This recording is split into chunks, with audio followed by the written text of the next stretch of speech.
Welcome to Fitness and Finance Radio with our hosts, Jeffrey Smith and Jennifer Scherer. Jen, great to see you. I went short on Yes. both names there. Well, Jeffrey and Jennifer, Jeff and Jen, whatever works, right? well, if I hear Jeffrey, I'm probably in trouble. So Right. That's why I said prefer it. Jeff. Yeah, And that's you funny. are. I prefer Jennifer. What? I prefer Jennifer. I know you do. That's why I shouldn't have called you Jen there Oh, just it's now, fine. but just I trying to I will respond to any of those names. Yes. Good. Call me anything, just don't call me late for dinner. That's what I always Unless say. there's kale there. Kale. Oh yeah. Yep. So we're gonna Jennifer's a little, if Jennifer seems a little down today, it's because Jeff and I overruled her. We're not going to talk about essential oils or kale today. Sorry, Jennifer. Overruled. Overruled. Yes. I did bring out some essential oils right before the show. And you know what? When you brought that out, magical. Yes. It really was. It was a blend of citrus and cloves. Yes. Oh man. Did you say citrus and cloves? Yes. Magical. 70s. Welcome to the 70s. Yeah. Well, All right. But there's serious stuff. We're joking because it's the only way we can deal with what's going on out in the real world today, which is not good. I want to jump right into it because you two are in not only location wise, but as far as the financial advisory aspect and the health aspect of this, the healthy living, healthy exercise, the government shutdown, and on top of that, the threat of more government downsizing and layoffs. We have a lot of federal employees that listen to the show, that watch the video podcast, and in the area, obviously. My brother-in-law, Tim Casey's out there, and he left, he retired, but was working as a contractor for the government. And that job went away. Contractors, they cut out that. So a lot of people in the area have been affected. And the government shutdown just exacerbates that. And we have no idea how long it'll last. Usually they don't last too long, but the last one, I think, lasted 30 plus days. That's over a month. That's a long time for a lot of federal employees to go without a check. And people were hurting back then. And I remember it very clearly. It was scary to think that people did not have more than a month's worth of savings. But it did happen. So that a lot of people don't. Most people don't. Right. Which is a real issue. So I think that especially no matter what profession you're in, you should always have 3 to 6 months of expenses saved up. And that is a big rule for me. But before we get into that, I want to really go back to this for a second, because there's two things that have happened here. And I think the media is kind of squishing them together. One is that about 100,000 people retired fully on the 30th of September, separate from the shutdown. So this is not the government firing an additional 100,000 people. They were not fired. They were voluntarily early retirement for some. Some were perfectly within retirement age. And so those are folks who have put their paperwork into OPM to process for their FERS pension and their access to their TSP. So those are separate issues altogether. I'm frustrated with the lumping everything in that the administration is firing 200,000. That's not the case at all. Now, there will be cuts. I think there are some pretty heavy duty cuts coming as a result of the shutdown. So that was an opportunity that was afforded the administration, which was not a smart play. I don't think. I think the Democrats should have voted and passed this thing, because nothing changed from March, and could have negotiated a lot more without having to cut the government. Right. But that's not what happened. So they had their reasons. They wanted to, focus on their agenda, and but the hard part is that people suffer as a result of those decisions. But what's worse is now there's an opportunity for this administration to cut without them having anything to say about it. And so I think it's just a misstep. And it's really hard because, like you said, Tony, Jennifer and I serve those people. Those are the people who we serve as our government workers or government contractors. This area thrives and has been built on government employees. So it's something that we know in and out. We've been through a few of these. In fact, we had Jane and John over the other night for dinner. They are good friends, and John was part of the shutdown back in, I think he said Obama's yeah, administration. Obama administration. And he just remembers how brutal that was because he still had to work and he wasn't getting paid, but he was so essential to the protection of our, he was a big guy for us. So a lot of these people, are, you don't want to throw around the word hero too much, but I mean, these guys are working for nothing right now. And that's, they care about this country and care about the work that they do. It's just amazing. And, my hat's off to those people. I mean, I know that, and they know they're going to get paid too, eventually. But still, that is above and beyond, I think. Yeah, I feel like, government shutdowns aren't just headlines. They're definitely real and they hurt real people, right? Yeah. For a lot of federal workers, I think paychecks, right, suddenly stop, and a lot of them are forced to dip into their savings or, put essentials on like credit cards or things like that. And for people living paycheck to paycheck, that stress is enormous. And then from a health side of things, it's not just about the money, right? It spills over into everything: your sleep, your relationships, your energy levels, your physical health, addictions, right? Yeah. And then, Jeff and I have seen kind of firsthand how our clients who are government workers, they carry that weight right into the gym, and it's really hard to focus on their workout or meal prepping when they're wondering, how they're going to pay their mortgage. So I feel like, it's a tough, unfair situation, but I think the best thing you can do, which is what we titled this show, is to control the controllables. Take care of your body.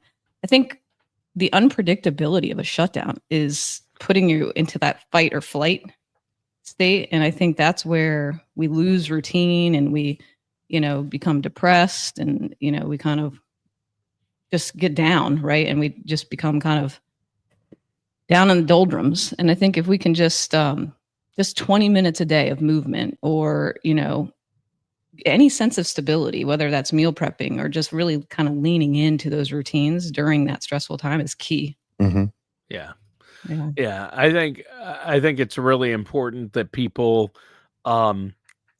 don't be afraid. I think a lot of people are too proud to ask for the help or ask the questions, and they're not going to necessarily get the right answers from their place of employment. In this case, they don't have all the answers for them. So working with professionals like yourself who have been through this with other federal employees, and you're up, what happens, you understand TSPs and you understand how it works, and you've helped so many people through this.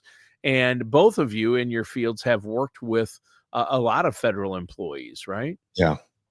And the thing is, if you're over a certain age, you can take money from TSP without a penalty, and most of the world is stuck at 59.5. But if you're retired and or close to retirement and you're over 55, you can take withdrawals from, as long as it stays in TSP, without a tax, or I mean, definitely with a tax. Sorry, without a penalty.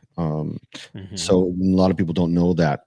Borrowing against your TSP is an option, but a lot of people fell into the trap of not paying that back or having it take a long time to pay back. And if they left, it would be counted as a withdrawal. And if they're a certain age or younger, it could be a penalty. So you just need to really know what your options are. Obviously, the first line of defense should be savings. Like, so you should really, if you're a government employee, really design a plan that will give you some liquidity every month. Money should be going into some sort of savings vehicle that you can easily access within a day or two.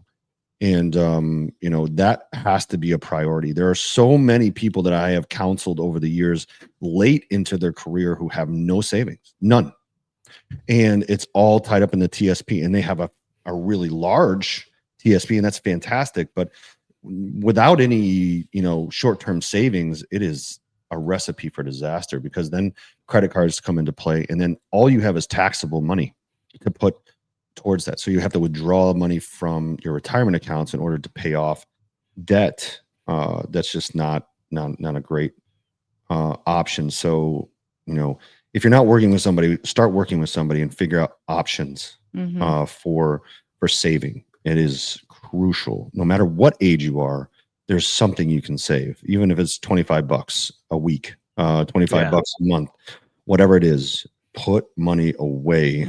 Stop buying a latte 4 times a week. Right. That's easily $25 a month. Yeah, these things that can add up. I mean, eating out, people spend hundreds of dollars eating out and buying gourmet coffees a month, and that money could be, you got to pay yourself first, right? So have money automatically taken out first before it even hits what I call the general fund, which is my checking account. Because Jennifer and Jeff, I want to tell you guys, if something hits the general account, which for me is my checking account, our checking account, poof, it's gone. And it's gone. And it's gone. So what do you mean? You just invested that? Well, it's just like the government's general fund. That's why it's good that our Social Security taxes that are taken out of our paychecks go into the Social Security trust fund instead of going into the general fund. Otherwise, Social Security would have been broke 50 years ago. So yeah, that's, you can't let stuff get into your general fund, which is your checking account. But speaking of that, I don't mean to transition or switch topics, but Jeff, I think you said something to me before the show, and we were talking about, you're talking about having an emergency fund that's liquid 3 to 6 months, and that's fine, but make sure it's somewhere like a interest-bearing savings account where you're at least earning something. But if you have money you want longer term, or if people are worried with interest rates, we're talking interest rates are probably going to keep coming down, aren't they? Right. Yeah, I think that's what is necessary, actually, in order to see the economy move again. I think a big portion of a driver in our economy is housing and financing housing. And so when interest rates start to come down, there's going to be a lot more movement. That being said, there are options right now to lock in at a decent interest rate on the other side of the fence where you can earn money. And it's really, really an amazing thing. But I want to make sure that listeners know the difference, right? So if you see a CD and it says 7 months at 4%, that doesn't mean at the end of 7 months you're getting 4%. It is based on an annualized amount of 4%. So if you keep that CD in, for a whole year, you may get 4%. It may change after the 7 month, but I just want to make sure people are not fooled by the idea that you wait 7 months to get 4%. That doesn't happen that way. But there are other products and services that you can use that do annualize. It's very deceiving. It doesn't really work that way. And I'm glad you brought that up, because the only way you're going to get a decent interest rate now, or especially in the near future when they lower rates again, is if you go the regular traditional CD route, a bank CD, to get the 4%, you're going to, like right now, you said we'll give you over 4% or over 4%. That's for 3 months. And it's not, and it's a annualized rate. That's only at Mhm. the end of a year. So if it's only, you're only getting that rate for 3 months, you Right. can take your money out without penalty after 3 months, but you're not going to get the full 4%. It doesn't quite Exactly. work that way. So there are other options which are pretty incredible right now, I know. to lock in a higher rate. If it's money you don't need for 5 years, there's safe options where your principal's protected and you can earn Mhm. more, like a MIGA. Yeah. Saw Instead that. of through a bank, go through an insurance company. There's a 10-year Mhm. MIGA that pays 5.4 for 10 years. I know, it's ridiculous. I saw that. It was That's if nuts. you can lock that in now, you're going to be probably #winning because, I you mean, know, 7 to 10 years. I know the 7-year. I didn't see the 10-year, but that's incredible. yeah, I mean, think about what's going to happen here in May at the latest, right? So Powell his term is up in May of 2026. So, you know, there's no chance he's going to be in there after that. So, whoever not is in there likely. is Yeah. probably going to lower. If they're not low enough right now to move anything, they will be by May of next year. So when you lock in for 7 years at 5.4 or 10 years, you're going to look pretty smart because as long as inflation stays lower, Yeah. it's been a lot lower than it had been the last 4 years. So Mhm. at least it's been steady and low. Yeah. Or And these rates are what's available right now as of today, Mhm. this recording. Things can Yes, change. And we're honest, not saying that a MIGA might be the best option for everybody. It depends on when no, you need the money, right. how liquid you need it to be.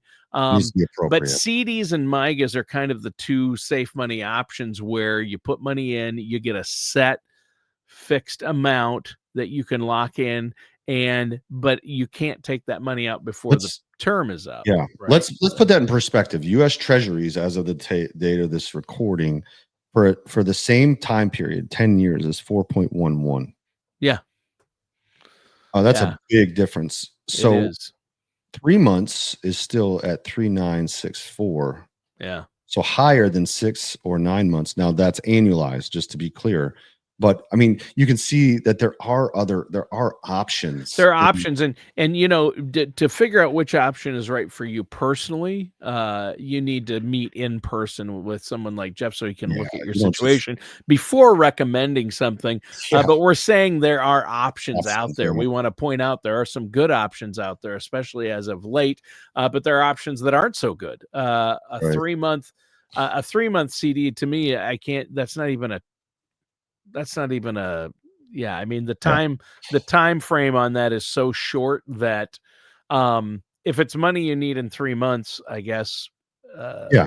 Better fine, than but nothing. better than nothing, but if you have more time with that money, if you have a year or 2 or 3, you can probably, figure something better out, and you're gonna make more money because it's gonna be in there for the Yeah, full year Joe Moss. to annualize, right? Yes, that's exactly right. I was going to say Joe Moss, one of my good friends who runs Synergy Financial. He is Oh, yeah. he's an investment advisor, and we'll have him on the show. He's amazing. He's so much fun.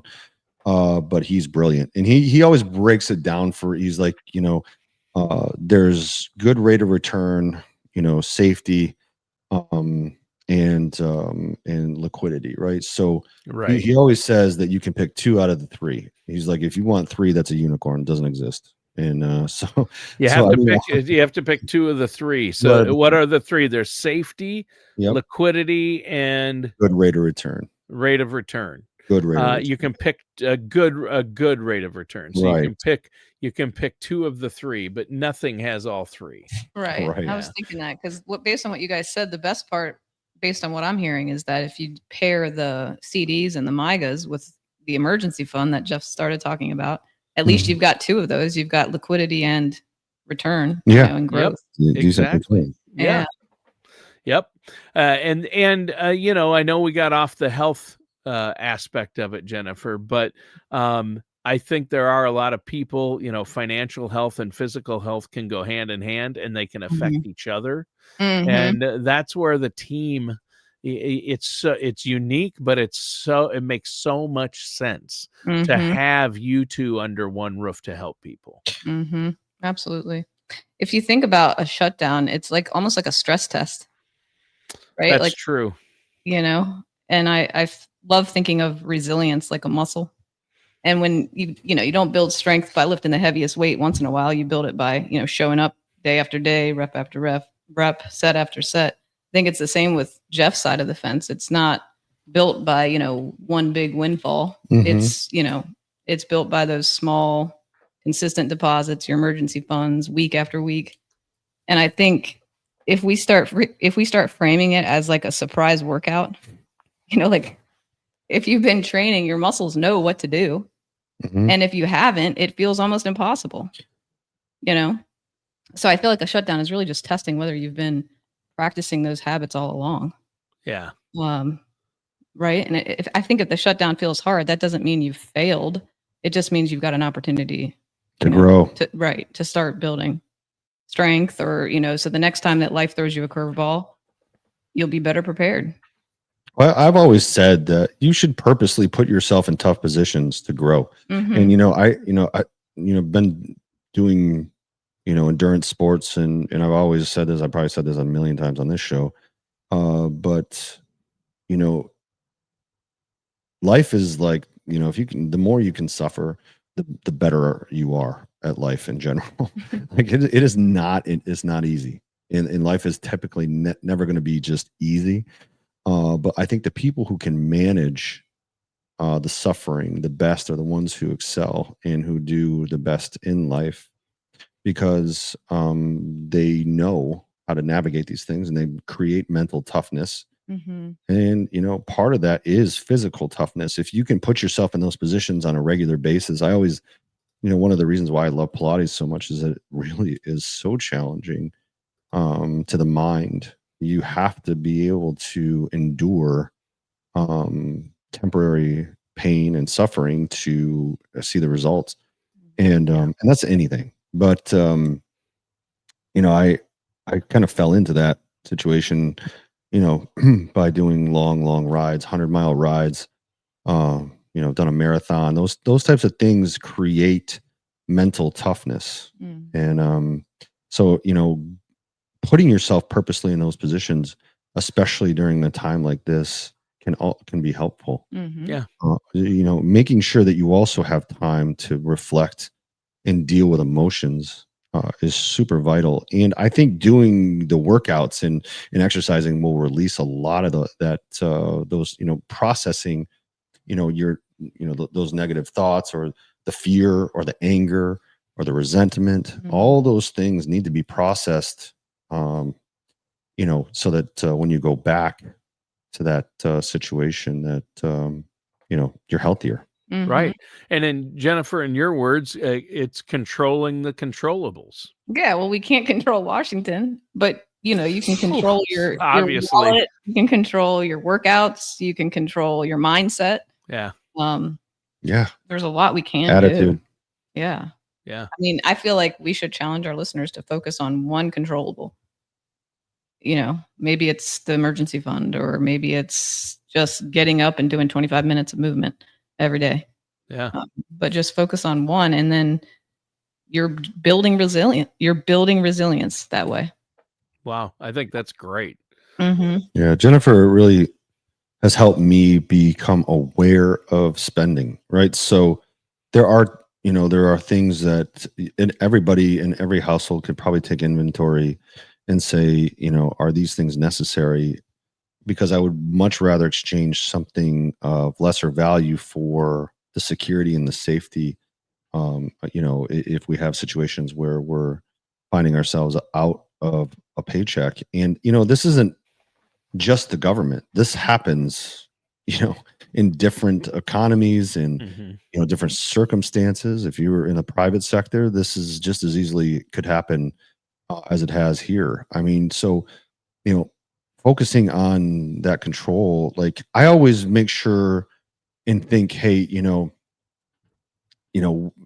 3 months I should be able to find another job, or 3 months I should be able to, come back to equilibrium. But having at least 3 months of expenses and bills saved up is, just a good practice to have. It will bring a lot of security to your family, to you, so that when these things happen, that's what that's there for. Mm-hmm. Yeah. I think that's huge. Well, this has been a great topic. If I know we have federal employees out there listening, and if they've been furloughed or let go, or maybe they took the buyout and have recently retired, took a pension, make sure you don't make any moves without working with trusted professionals. Make sure you focus on your health as well. How can they get a hold of you guys, Jeff and Jennifer, to set up a time or a consultation? So I believe we have a coming soon under construction webpage for the fitness and finance finally. So it's www.fitnessfinancepro.com. So fitnessfinancepro.com. No and in there. Correct. Fitnessfinancepro.com. Correct. Awesome. Correct. Awesome. Well, Yeah. hey guys, great show today. I mean, this is a serious topic, but it's important. If you don't have an emergency fund, get one built up before you make any drastic moves or emotional moves. If you're not getting a paycheck and you're a federal employee and this thing goes on for too long, talk to Jeff first about that. All right. Yeah. Sound good, guys? Yes. Thanks, Tony. All right. Thank you, guys. And it's fitnessfinancepro.com. And that does it for today's episode of Fitness and Finance Radio with our hosts, Jeff Smith and Jennifer Scherer.